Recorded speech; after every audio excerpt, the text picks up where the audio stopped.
ஒரு காலத்திலே திமுக எதிர்த்து அதிமுக இப்படிதான் மாறி மாறி நம்முடைய தமிழ்நாட்டில் இருந்தது. ஆனால் இன்றைக்கு இன்னொருவர் வருகிறார், வந்து சொல்கிறார், நாங்கள் எங்களோடு தான் நேரடியாக போட்டி என்றலாம்.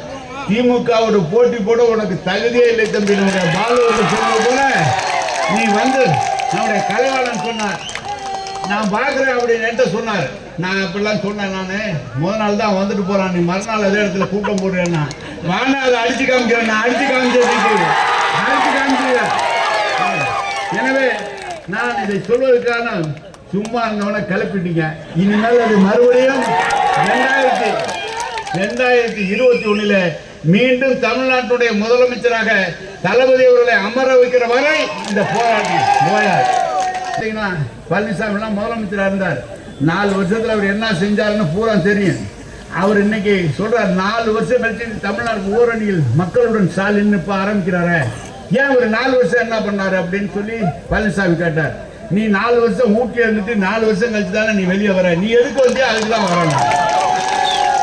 எனவே அதிமுக பாஜக கூட்டணி என்பது ஒரு அமையாத கூட்டணி. அதிமுக தொண்டர்கள் பாஜகவை ஏற்றுக்கொள்ளவில்லை.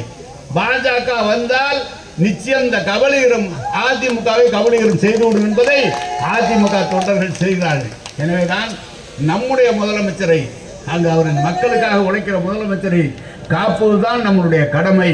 இது போல இருக்கிற நம் பாலு சொன்னது போல அவரை பற்றியெல்லாம் எந்த கவலையும் இல்லை. நிச்சயமாக இந்த டெல்டா பகுதி என்பது கழகத்தினுடைய கோட்டை, அதுவும் திருவாரூர் என்பது மிக மிக கோட்டை. தொழில்துறை மூலமாக புதிய தொழிற்சாலைகள், இந்தியாவிலே அதிக தொழிற்சாலை இருக்கிறது தமிழ்நாட்டில் தான். இந்தியாவிலே அதிக தொழிற்சாலையில் பெண்கள் பணியாற்றுவது தமிழ்நாட்டில் தான். எனவேதான் இந்த நாட்டை முன்னோக்கி சென்றிருக்கின்ற தளபதி அவர்களை நாம் கலைஞரை இழந்து விட்டோம். இவர்தான் நமக்கு சரியானால் இவரை நாம் மீண்டும் மீண்டும் முதலமைச்சராக்கி இந்த நாட்டினுடைய வளர்ச்சிக்கு நாம் உண்டாக்க வேண்டும்.